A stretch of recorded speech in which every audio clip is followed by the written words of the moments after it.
Mit navn det er Kevin, og jeg er 33 år. Jeg kommer her fra Ishøj-Vallensbæk-området, hvor jeg til daglig træner op til Ironman, deltager i forskellige events omkring Ironman, både på fuld og halv distance, og generelt alt, hvad der har med triathlon at gøre.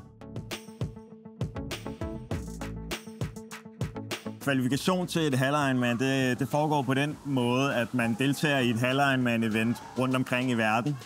Jeg valgte at gøre det lettest og deltage i et her i Danmark, oppe i Helsingør. Og så er det sådan, at inden for hver aldersgruppe for amatørerne, og jeg er amatør, det skal lige siges, inden for hver aldersgruppe, der er det sådan, at der er et vis antal startnumre tilgængelige til verdensmesterskaberne, og de bliver så givet ud til de hurtigste i hver aldersgruppe. Og i min aldersgruppe mener jeg, at der var 5 startnumre, og jeg var ikke en af de hurtigste 5 i min aldersgruppe, men jeg formåede at være hurtig nok til, at der ikke var nok, der havde taget de 5 startnumre, inden alle sammen var sluppet op, ikke? Så jeg kvalificerede mig gennem Helsingør halv-Ironman, og egentlig var det ikke planen, at jeg skulle gå efter Ironman verdensmesterskaberne, men det blev det til, fordi muligheden lige pludselig opstod. Og nu sidder jeg her.